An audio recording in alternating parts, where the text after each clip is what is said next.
over to Nina now. Thank you so much. Thanks. Okay. Thanks everyone for joining, and thanks Susan for the introduction. So the topic tonight, as you can see, is the brilliant wisdom of Shlomo Hamelech, and we're going to be looking at mainly the chapter in Malachim Aleph in Kings, chapter 3. So at that, this is kind of very early on in Shlomo's life. King Shlomo, he became king at age 12.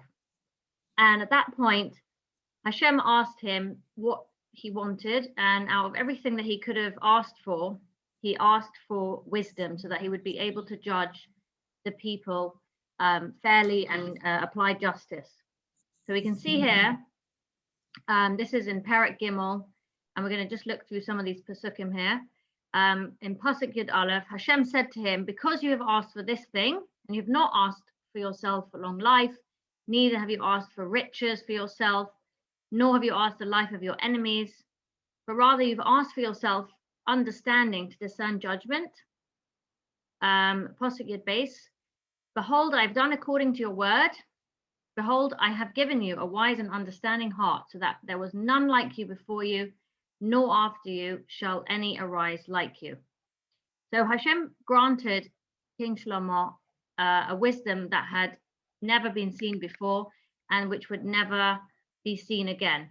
And in addition to that, Hashem also granted him the other things that he did not ask for. So if you see in Pasuk Yud Gimel, and I have also given you that which you have not asked, both riches and honor, so that there shall not be any among the kings like you all your days.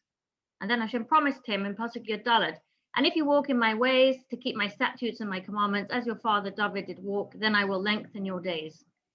So also granting him long life. So King Shlomo, very early on in his life, was granted this amazing gift of wisdom, and he turned out to be the wisest man ever to live. And as an illustration of this profound wisdom, and that really went to another level, the Perek continues, and it gives us an illustration of this with a story of two women who came before King Shlomo. And we're going to look at that story to understand how does it display King Shlomo's wisdom, and how do we see that it was on another level to regular wisdom and judgment. So we're going to look at the case more carefully. So here we are. We're still in Perek Gimel in Malachim Aleph, and now we're Pasuk Tes Zayin. So I'm going to also read the Hebrew now, just because I want to look more closely at this passage to look at the story of what took place. So Oz Tavona Shatayim Nashim Zonos El Hamelech Batamud No Lefonov. Then came two women, harlots, to the king, and they stood before him. Vatome Ha'isha Ha'achas. So the first woman said, it's just labeled for clarity which woman is talking. So woman number one said, Bi Adoni, Aniva Ha'isha Hazos, Yoshvos Babayis Echad. O my lord, I and this woman dwell in the same house, Va'eled Ima Babayis, and I gave birth to a child while with her in the house. Pasuk Yud Ches, Vayehi Bayom Hashlishi, Lilidati, and on the third day after I had given birth, Va'teled Gam Ha'isha Hazos, this woman also gave birth. Va'anachnu Yachtov, Ein Zar Itanu Babayis, Zulosi Shatayim, Anachnu Babayis. We live together. There is no outsider with us in the house. Only the two of us were in the house. Pasuk Yud Tes, Vayomos ben ha'isha hazos loila. This woman's son died during the night. Asher shachva olav, because she lay upon him. Kaf. Batokam besoch halayla batikach espeni me'etzli va'amoscha yishena. And she arose in the middle of the night, and she took my son from beside me while your handmaid was asleep, and lay him in her bosom.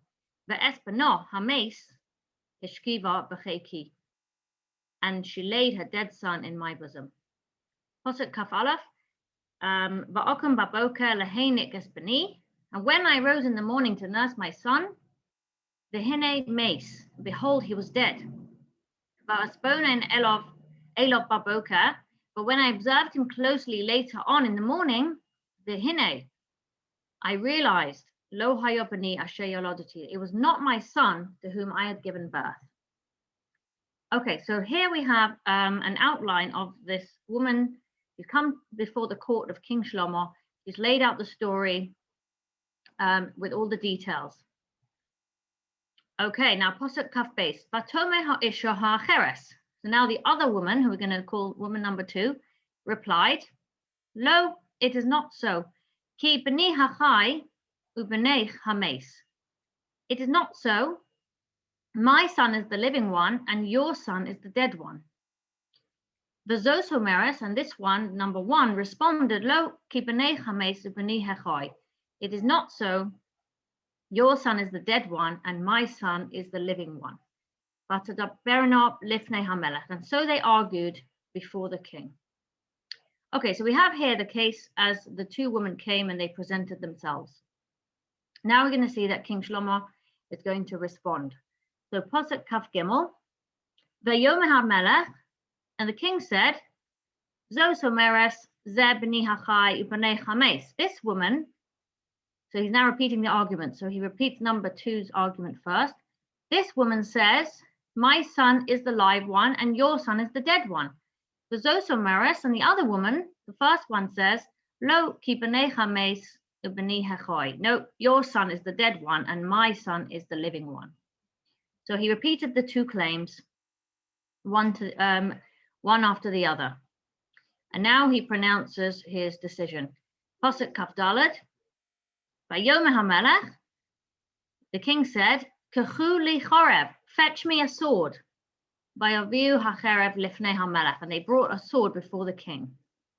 Pasuk Kaf Hey, Vayomeh Hamelech, and the king now said, Gizru es hayeled hachai lishnoim, divide the living child into 2, utnu es hachatzi la'achas ve'es hachatzi la'echos, and give half to the one and half to the other. Okay, so this was his dramatic statement.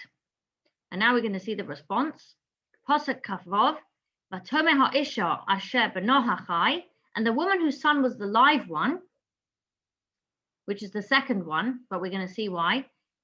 She said to the king, El Hamelech, Ki nimcharu rachameha al b'no, because her compassion was aroused for her son.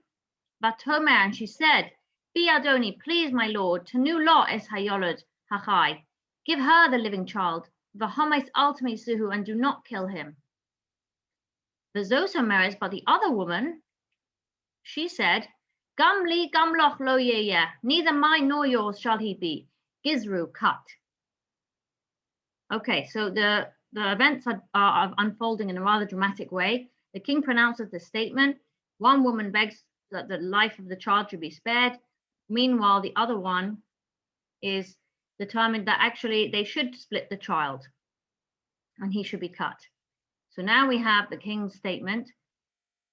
He's now pronouncing his more like the verdict, the outcome of the whole case. Vayan Hamelech, and the king answered, and Vayom, he said, to nu lo es hayolod hachai, give her number 2, woman number 2, the living child, v'hames lo semisuhu, and by no means kill him. He imo, she is his mother. And then this episode, it concludes in the Nach with Posuk Kafches, Vayishma'u kol Yisrael es hamishpat asher shofat Hamelech, and all of Israel heard of the judgment that the king had judged. Vayiru mipnei Hamelech, and they had great awe for the king. Ki ra'u ki chochmas Elokim b'kirbo, for they saw very clearly that the wisdom of Hashem was within him. La'asos mishpat, to do justice. So we have here this episode, which is a well-known story, which is brought here to illustrate King Shlomo's wisdom. But we want to understand this in a more on a deeper level by looking at the commentaries, because on the surface it looks like, okay, he anticipated that the real mother would be compassionate on her son, and that would be the giveaway.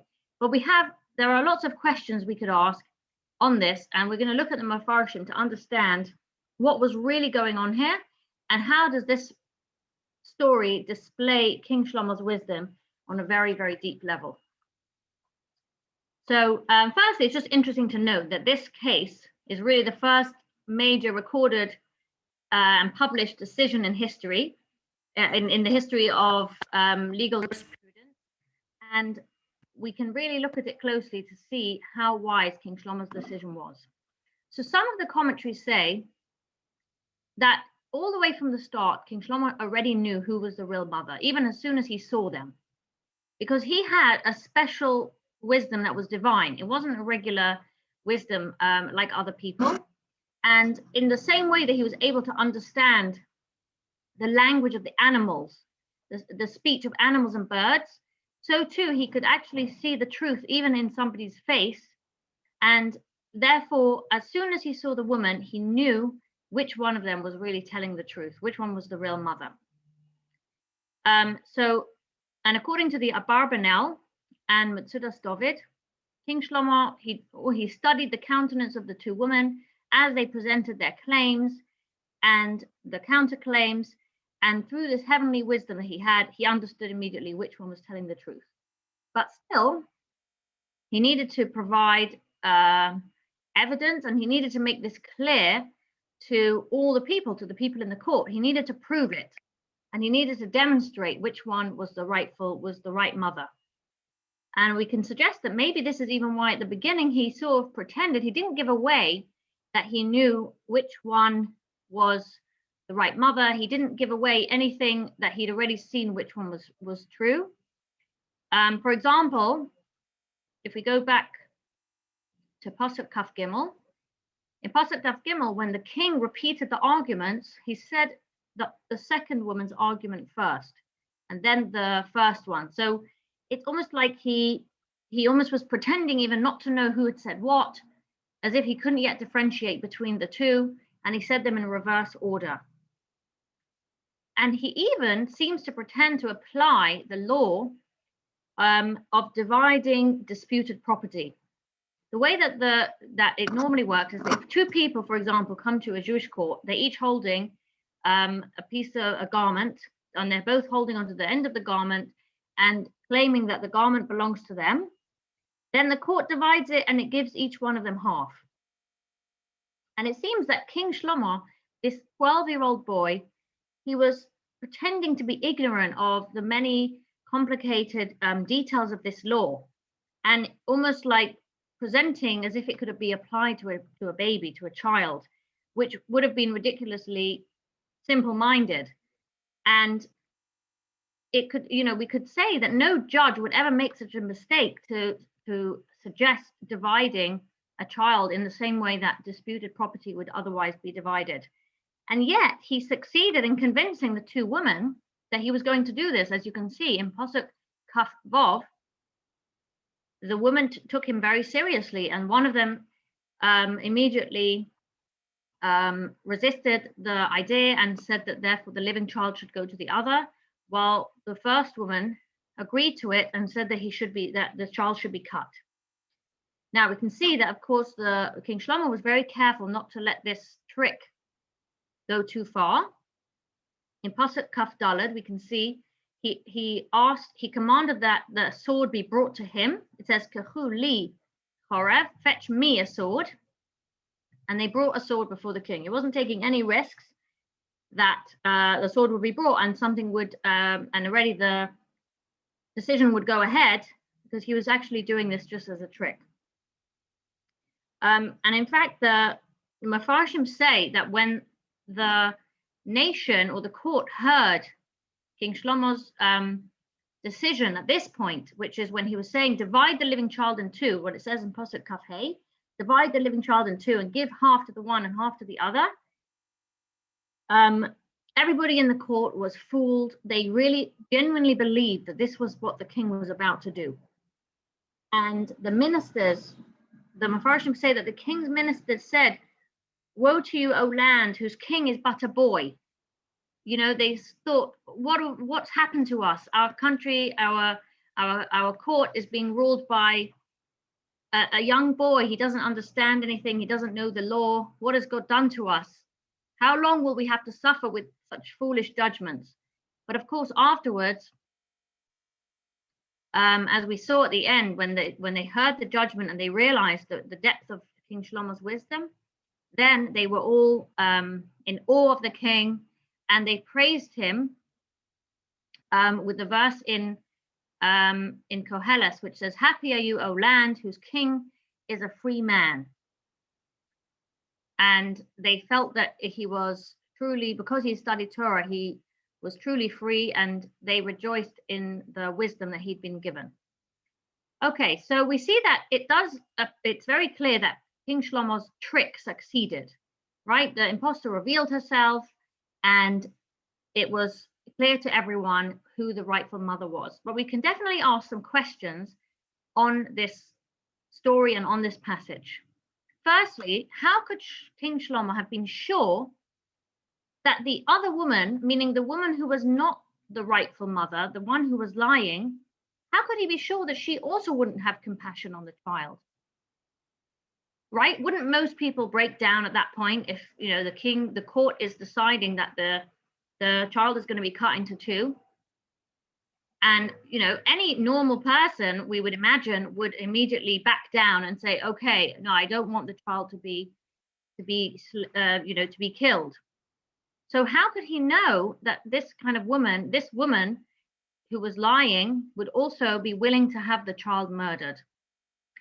So some Mefarshim suggest that this itself is also an aspect of the depth of King Shlomo's wisdom and his insight. He knew from even the story that she'd outlined, from the fact that the baby had died, that no normal mother lies on her own child and crushes him in her sleep. And this is something, many people sleep with their children, and this is not something that usually happens. So a woman who lies on her child must be lacking some basic human feeling, and he reckoned from that such a person would certainly have no mercy on someone else's child.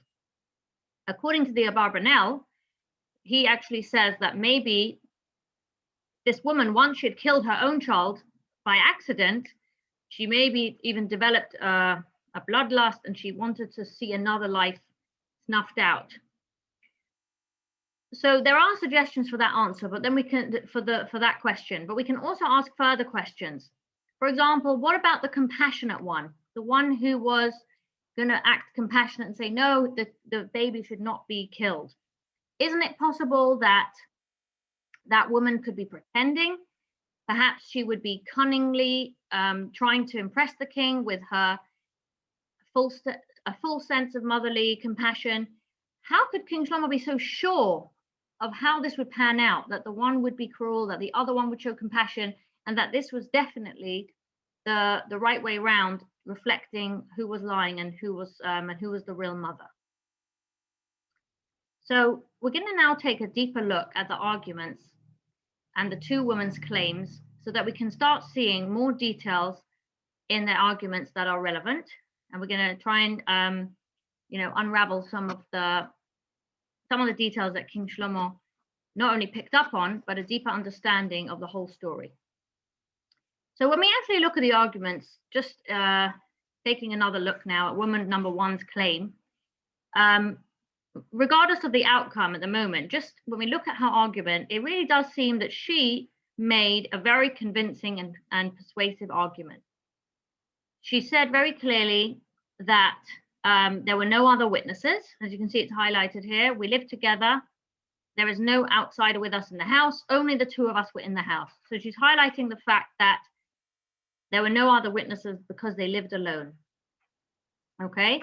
And maybe she suspected that King Shlomo would be able to tell how old the baby was, or that there were differences. So her argument is also bolstered by the claim that no one else knew the identities of the babies. Okay, and that's according to the Radak and Metzudas Dovid, that she highlighted that no one else was there, no one else had seen the children, and therefore nobody would be able to identify the babies. Nor had one been sick, because the baby died during the night. How? Because she lay upon him. So there was no sickness, there was no sign to say earlier which one had been, that one of them had been ill. And then maybe others would remember which mother had a sick child. Okay, when she first got up, it was dark, so she couldn't see which child she was holding. And therefore she couldn't recognize the baby, and therefore she didn't suspect that the baby wasn't hers. As you can see here in Pasuk Kaf Aleph, only later it says, when I observed him closely later on in the morning, then I realized it was not my son. Okay, so she's saying that she just knew that it was that the child was dead, but even she couldn't tell immediately that it wasn't her son, because they were so the same age. It was only 3 days apart, and it was not it was sort of indistinctive to be able to tell them apart until only later on in the morning when it was fully light. So she's highlighted a lot of things here which help to really bolster her claim and make it sound like she has a very reasonable argument. And this is in really stark contrast to woman number two's claim. Woman number two doesn't even say much. She doesn't offer any proof. She doesn't claim to have any proof. All she says is, she just simply states, it is not so. My son is the living one and your son is the dead one. So it would seem like, based on the first round of arguments, it really does seem that woman number one has a better claim, and she would appear to be the mother. She seems to be more convincing and providing much more details, while woman number two has almost nothing to say. Okay, but now we're going to look again, and we're going to see that very subtle differences and subtle truths begin to unravel in the argument. So as they continue to argue, we start seeing some really interesting differences. So Pasuk Kaf Beis, it seems that the respective positions of the two women start to change. In Pasuk Kaf Beis, the second woman, meaning the woman who's just responding, she had said, my son is the living one and your son is the dead one.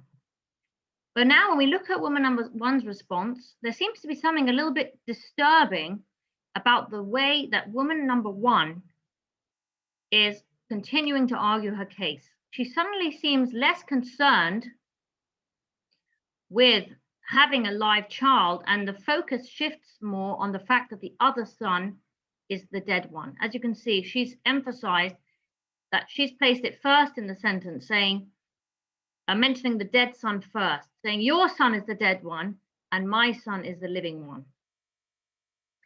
And we can see that her focus seems to be more on that fact, on the fact that the other woman's son is dead, rather than on the fact that her son is the living one. As we can see that woman number two, by contrast, has placed her, she's always focused on her son first, being the living one, and it seems more that her heart is with her son, and she speaks out of love, and she's heartbroken at the thought of potentially losing her child.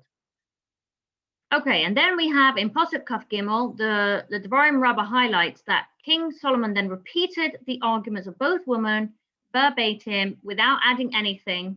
He's making sure that he's properly understood the arguments of both sides. So you can see that he also expresses it in the exact same order as they have stated their claims. And therefore the reverse is also interesting. You can see it in Pasuk Kaf Gimel as well. So he's listening carefully, and if there was anything that he misunderstood, it was the chance now of the two women to come forward and correct him. Okay, now we're going to continue, and we're going to see certain odd developments in the story. We've got some questions.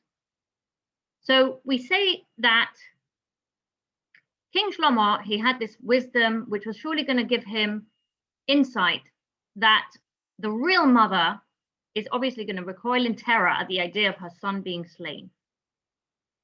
But nevertheless, how could his wisdom have possibly predicted that the other woman, the woman who was not the mother, would want to comply with his grotesque suggestion, or this compromise, that the child be slain? So it's also very stark that the first woman, the woman who was lying, she seemed initially interested in having the child, right? In taking the living child for herself. She came with the claim that this is her son and this is her child. And then, yet, as soon as the real mother offered to let her keep the child, which we see now in Posuk Kaf Vov, right, that the woman whose son was the live one, she said to the king, because her compassion was aroused for her son, she said, please, my lord, give her the living child and do not kill him. So the woman who was the mother is offering to give the child to the other woman in order for him to stay alive. So at this point, we would have expected that the woman who was supposedly lying would accept this, and she would play up a victory, saying, of course, see, she admits that the child is mine. It's really mine all along. And, you know, she may have kidnapped him, but she's not a murderer. And it's really my child. And instead, she does something which is completely unpredictable. She suddenly refuses to actually take the child, which is being offered to her. And she says, no, neither mine nor yours shall he be. Cut. So we have this really, this question that really stands out of what made her suddenly lose interest in having the child for herself after she's come with this claim and she seemed to be trying to get the child. So there's a commentary that is offered by someone called Rabbi Mordechai Kornfeld of Haranoff in Yerushalayim, and he brings two other commentaries from the 13th century, Rav Yeshua ibn Shuiv and Rav Menachem HaMeiri, and he basically brings together different ideas in order to help us understand what was really going on here, the real story behind King Shlomo's decision, which will then highlight the depth of King Shlomo's wisdom. Now, in order to understand the real, what was really playing out and the background to the story, we need to first digress temporarily and take a look at the laws of Yibum so that we can understand the laws of Yibum first. So we're going to just look at where does Yibum appear, the mitzvah of Yibum, where does it appear in the Torah?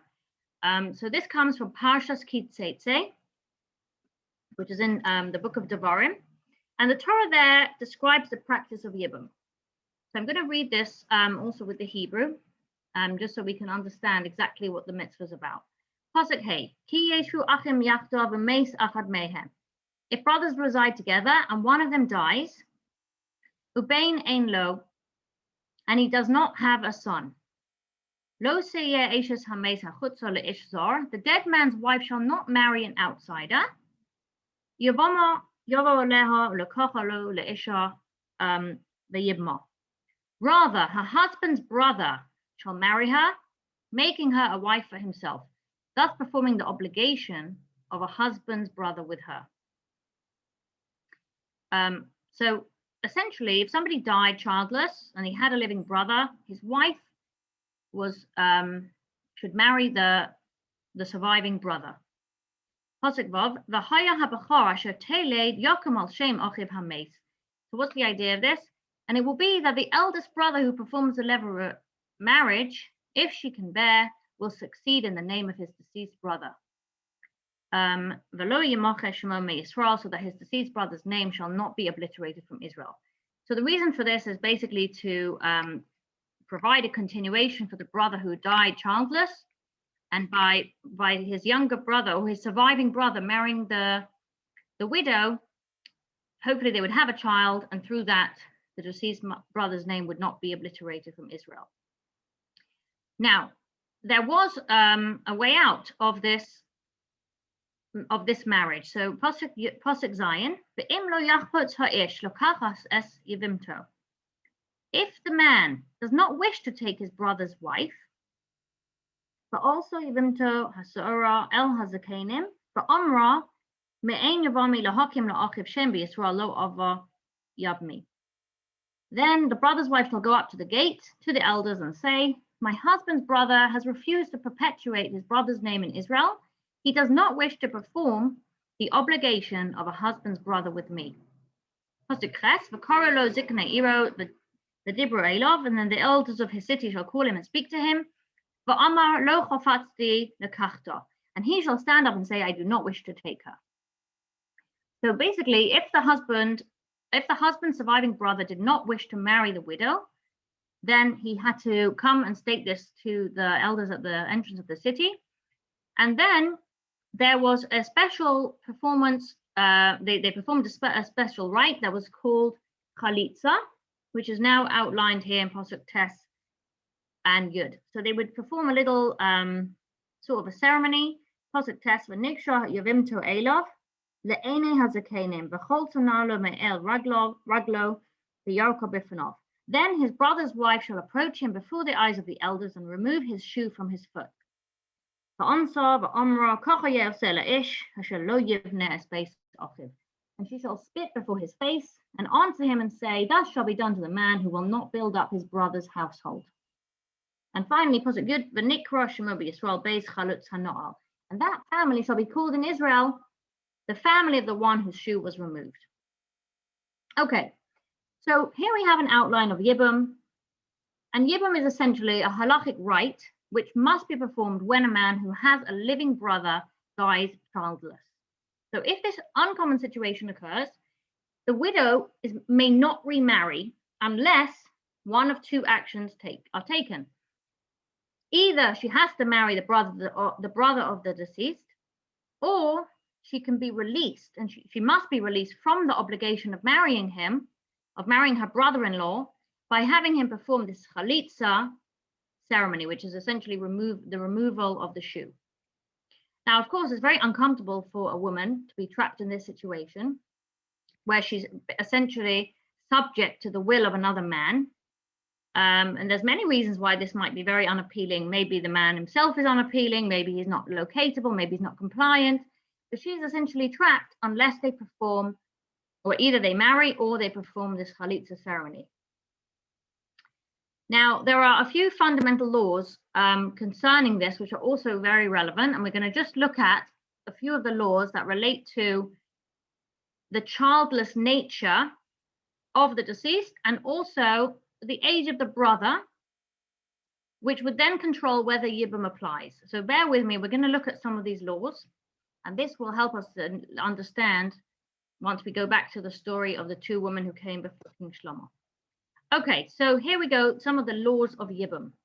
Firstly, we're going to look at the laws regarding the childless nature of the deceased.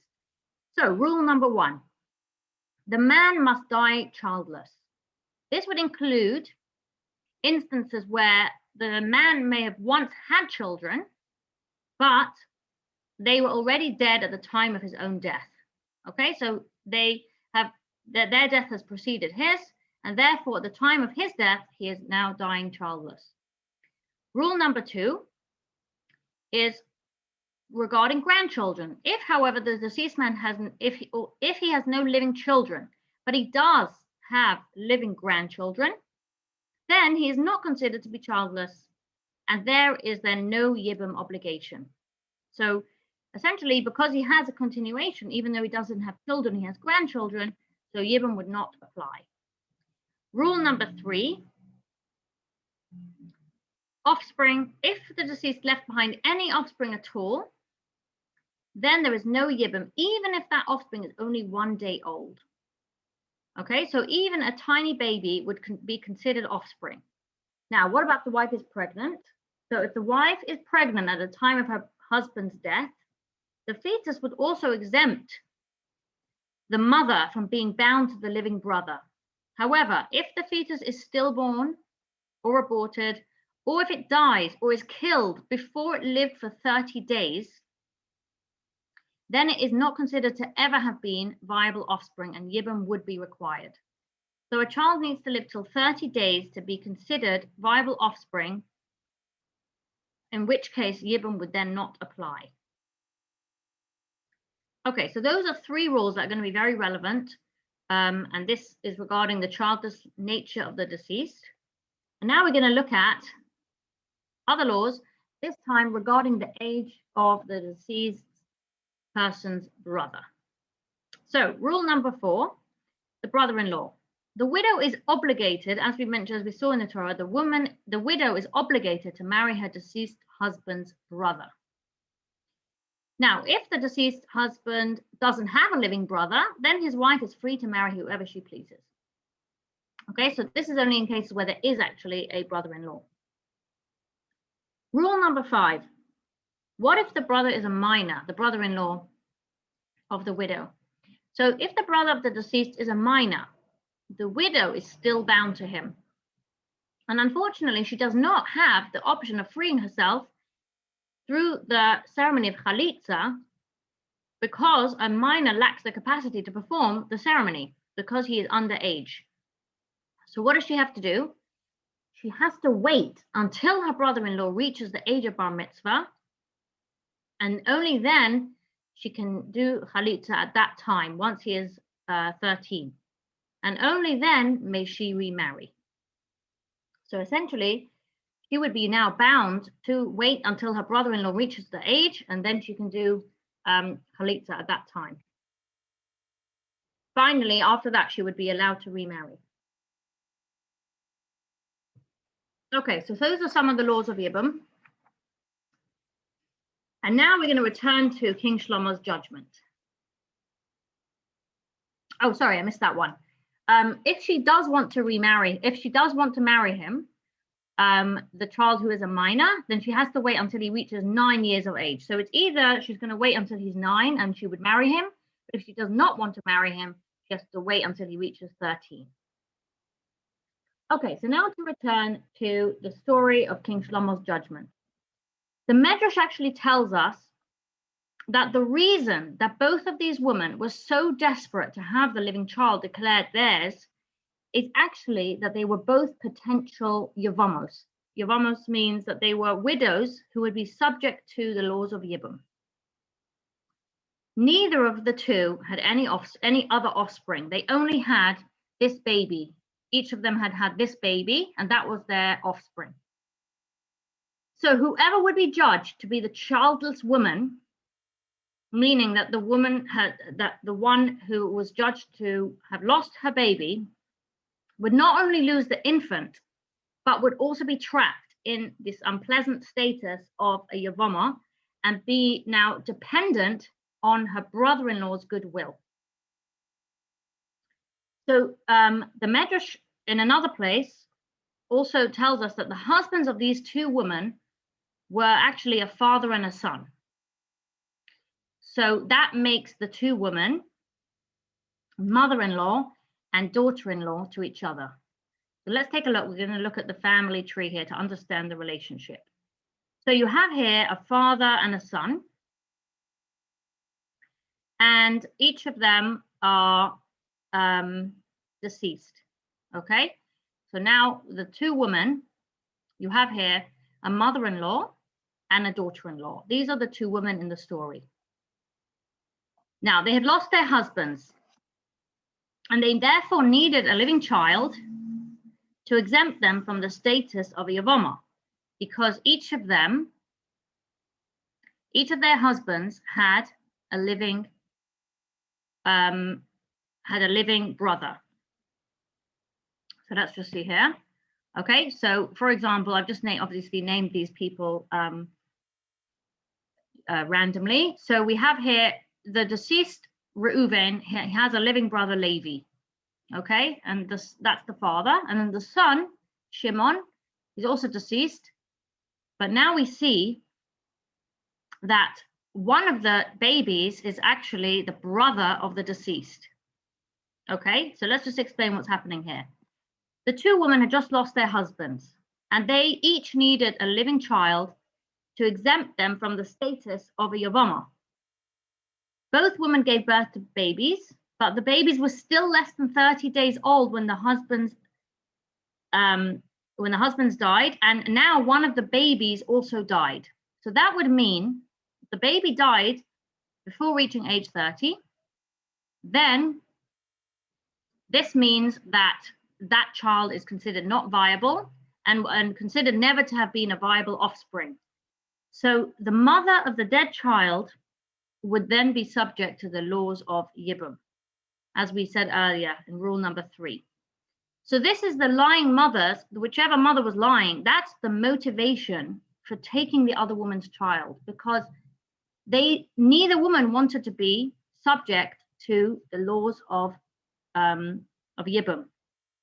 And that's why they were so desperate to have the living child.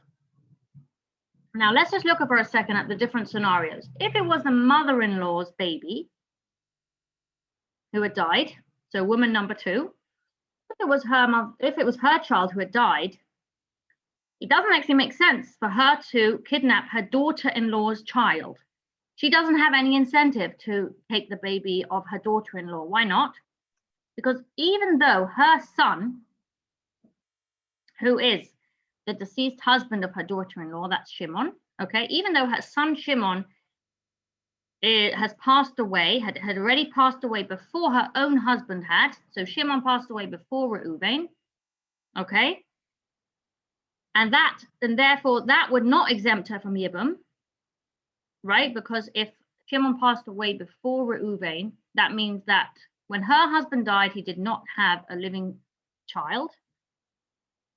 But nevertheless, she would be exempt for another reason, because the living child is her son's son, or her son's child, and a grandchild exempts a person from Yibum.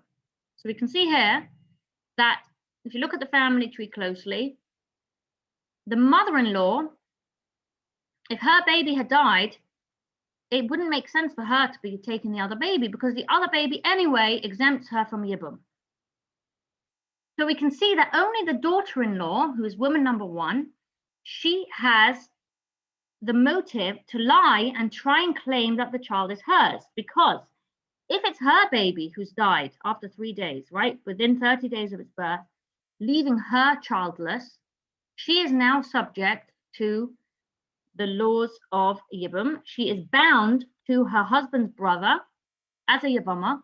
And who is her husband's brother? Her husband Shimon's brother is the other baby, none other than the living baby, who is her mother-in-law's child, who's a newborn baby. So since her brother-in-law is a newborn, as we learned earlier, the daughter-in-law is now bound to this baby, and she has to wait 13 years before the baby would be old enough to perform the chalitza ceremony, and therefore free her to remarry. So this is the situation that was at play. And King Shlomo realized all of this, and he suspected, and he understood that the only one with a strong motive to lie was, in fact, the daughter-in-law, woman number 1, because she had a motive for lying and taking the other child in order to save herself from this very uncomfortable situation of being a Yavama for the next 13 years. And so he realized that the child must really belong to the mother-in-law. Now, this could also explain, in a very neat way, why King Shlomo he ordered that the child should be cut in half. Okay, because if we can see here, if the remaining child was to be killed, so this means, let me just go here. Oh, sorry. If the remaining child, so this means the baby who is the daughter-in-law's brother-in-law.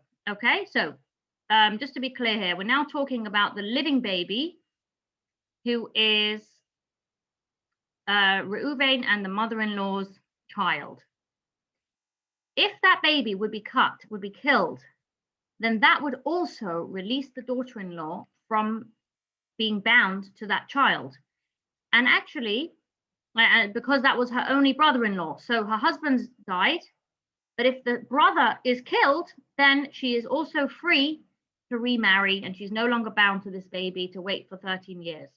And in fact, from the daughter-in-law's perspective, the idea that the baby would be killed was actually even more appealing or attractive. It would be a better solution for her. Because if she just kidnaps the baby and she manages to convince the court that it's her baby, so it means that she's convinced the earthly court that she's not a Yavama, but she would always know that she had lied. She would always know that she's actually not allowed to remarry, and that the child's not really hers, and she's not really allowed to remarry until chalitza is performed. However, if the baby is killed and there is no surviving brother, then it would actually truthfully release her from the bonds of Yibum, and she could freely remarry with no guilty conscience. So this is the reason why in the story, suddenly the daughter-in-law lost interest in taking the baby. And when King Shlomo suggested that the baby should be cut, she immediately and eagerly sort of, went for that solution. Where even when the mother-in-law had offered to give her the baby and for her to keep the baby, the daughter-in-law preferred the solution that the baby should actually be killed, because it would serve her interests even more than if she would take the child for herself. So what we see here is that young King Shlomo, at the age of 12, he worked out that this would be the daughter-in-law's reaction. He worked out who had the motive to really steal the child, and he also gave a suggestion, which, although it was shocking and ridiculous, but it would reveal very clearly that the motivation from the daughter-in-law, in the same way that she had a motivation to take the child, she actually had a motivation also to kill the child, to have the child killed. And so through that, he tricked her basically into making this like really ludicrous statement, and thereby he revealed all her true motives, and he revealed that she was lying. And this is why, sorry, I'll just skip this because I had okay, so here we have now the outcome, as we can see on the family tree, that the live baby rightfully belonged to the mother-in-law, and the daughter-in-law was the one with the dead baby. And this is why, as the conclusion of the parak, or of this part of the chapter, it says, all of Israel heard the judgment that the king had judged, and they had great awe for the king, for they saw that the wisdom of God was within him to do justice. So with this deeper look at the story, we can see that there was a lot more at play than just, King Shlomo sort of guessing or assuming that the rightful mother would have mercy on her child. But he actually understood the full situation. He understood the relationship of the mothers and the background of what was going on here and what they each stood to lose.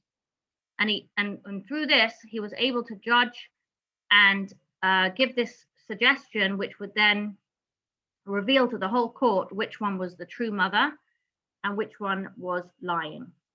So this is why all of Israel was rejoicing at the wisdom of King Shlomo, and we see that it really was a wisdom that penetrated on a deep level, where he sussed all of this out very quickly upon hearing the claims and seeing the woman.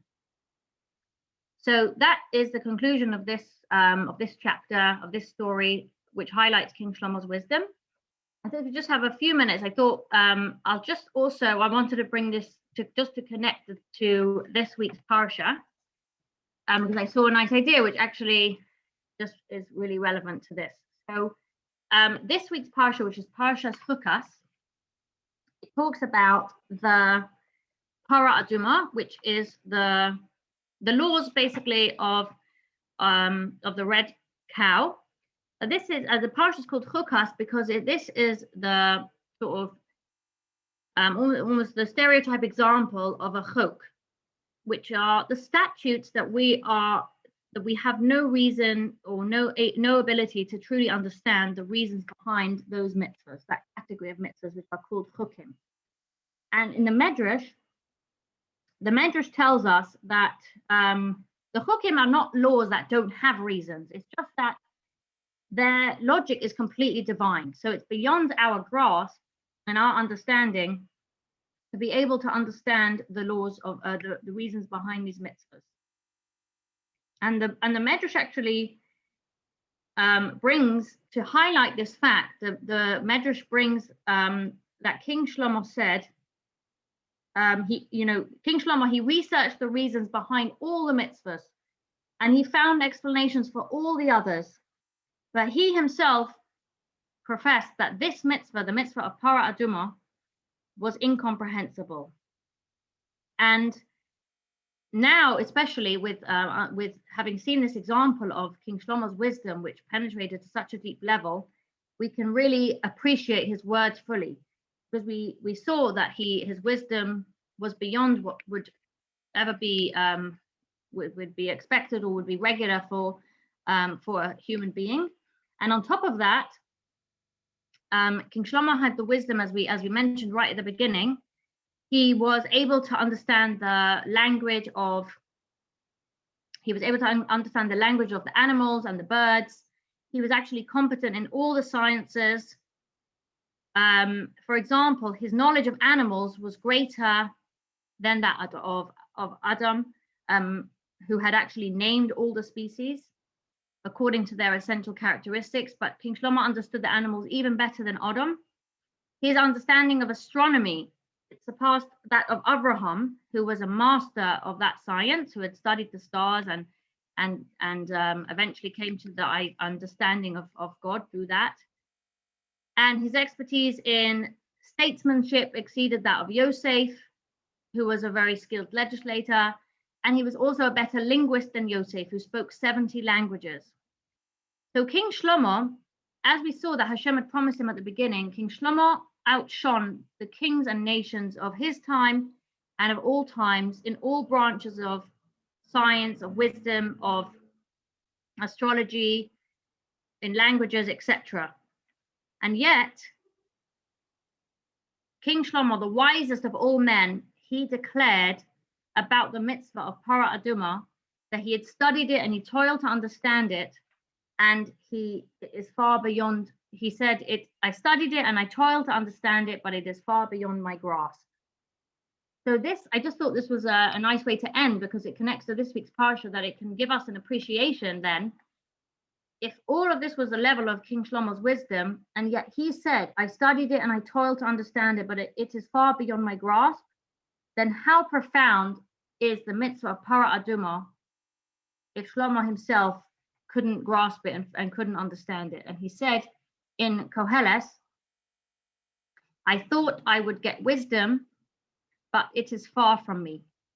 And the Mefarshim explained that he was talking about the understanding of the mitzvah of para aduma. This was something that, although he understood everything about animals and everything about the mitzvahs, etc., he could not grasp the mitzvah of para aduma. So that just highlights to us then the profound depth of the mitzvah, which appears in this week's parsha, that for all of King Shlomo's wisdom, yet he couldn't understand that mitzvah. So hopefully we've now explored this idea, and I thank you all for joining me tonight. And as you can see at the bottom here, also just thanks to Rabbi Chaim Levine, who directed me to this material. Thank you so much, Nina. Does anyone want to ask any questions?